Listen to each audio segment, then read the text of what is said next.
ہم آج اس سیشن میں یہ دیکھیں گے کہ اسلام نے غلامی کے ادارے کو ختم کرنے کے لیے کیا کیا اقدامات کیے۔ یہ بات بالکل غلط ہے کہ ہم غلامی کی نسبت اسلام کی طرف کریں۔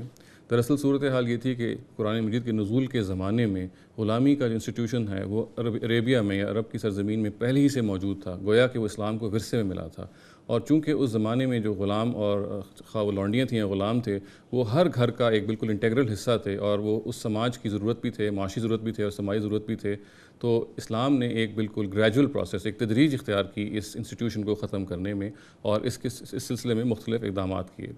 سب سے پہلے تو یہ کہا گیا کہ جو مکی صورتیں ہیں، جو بالکل ابتدائی مکی صورتیں ہیں، ان میں بڑی ایک اپیل کا انداز اختیار کیا گیا اور یہ کہا گیا کہ فک و رقبہ، یعنی گردنیں چھڑاؤ۔ اس لفظ کے اندر ایک اتنی اپیل موجود ہے مسلمانوں کے لیے کہ ان کو آپ سے آپ اس کے اندر ارج پیدا کی گئی کہ وہ آپ سے آپ غلاموں کو آزاد کریں۔ پھر اس کے بعد اگلا قدم اور اگلی بات یہ کہی گئی کہ غلاموں کو جب تک کہ وہ غلامی میں رہیں ان کو ایکول ٹریٹ کیا جائے، یعنی جو خود کھایا جائے ان کو کھلایا جائے، جو خود پہنا جائے ان کو پہنایا جائے، ان کے ساتھ ظلم نہ کیا جائے، ان کے ساتھ زیادتی نہ کی جائے، ان کو کوئی ایسا حکم نہ دیا جائے جو وہ کر نہ سکیں۔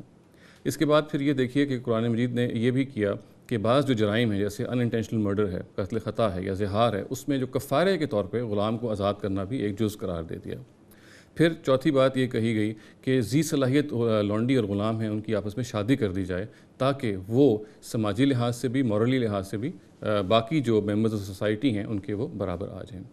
اس سلسلے میں جو اگلی بات، یہ پانچواں قدم اٹھایا گیا وہ یہ ہے کہ مسلمان مردوں کو یہ کہا گیا کہ اگر وہ آزاد خواتین ان کو سے شادی کرنے کا ان کے پاس موقع نہیں ہے تو پھر وہ پاک باز مسلمان لونڈیوں سے شادی کر سکتے ہیں، اور اس سلسلے میں یہ کہا گیا کہ ضروری ہے کہ وہ مہر ادا کریں ان کو، تاکہ ان کو یہ احساس ہو کہ وہ ایک آزاد خاتون سے شادی کر رہے ہیں، ان کا سٹیٹس وہی ہے جو ایک آزاد خاتون کا ہے۔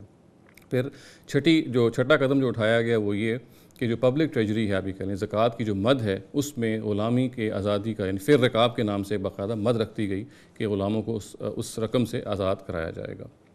اس سلسلے میں جو ساتویں بات فرمائی گئی وہ یہ ہے کہ بدکاری جو ہے اس کو بالکل پروہیبٹ کر دیا گیا، بدکاری کو ختم کر دیا گیا۔ یہ معلوم ہے کہ اس زمانے میں اصل میں لونڈیاں ہی تھیں جو کہ پروسٹیٹیوشن کے ذریعے سے چکلے چلاتی تھیں، ان کے جو ماسٹرز تھے، ان کے جو مالک تھے، ان سے چلواتے تھے، یہ کام کرتے تھے۔ چنانچہ فورنیکیشن کو، ایڈلٹری کو یا زنا کو بالکل آؤٹ لا قرار دے دیا گیا تاکہ یہ پریکٹس ختم ہو سکے۔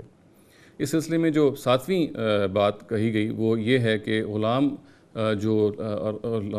ہیں اور جو لونڈیاں ہیں ان کے بارے میں جو نام ہم اختیار کرتے ہیں عربی زبان میں عبد اور امہ کا، اس کو ختم کر دیا جائے۔ غلام کو اس نام سے نہ پکارا جائے جیسے وہ پکارا جاتا ہے، بلکہ اس کو ایک آزاد شخص کے لیے اور ایک آزاد خاتون کے لیے جو نام عربی زبان میں موجود ہیں، جو فتح اور فتات ہیں، انہی سے ان کو بھی پکارا جائے تاکہ انسان کی نفسیات غلامی کے بارے میں تبدیل ہو۔ اس سلسلے میں جو نویں بات فرمائی گئی وہ یہ ہے کہ جنگی جو قیدی ہیں ان کو ہر حال میں آزاد کیا جائے۔ اس زمانے میں غلامی کا ایک بہت بڑا سورس یہ ہوتا تھا کہ جو لوگوں کو جنگ میں جو ان کے ہاتھ آتے تھے قیدی، ان کو پکڑ کے غلام بنایا دیا جاتا تھا۔ تو قرآن مجید نے سورہ محمد میں یہ ارشاد فرمایا کہ ہر حال میں قیدیوں کو خواہ فدیہ دے کے اور خواہ بغیر فدیہ کے ان کو آزاد کیا جائے گا۔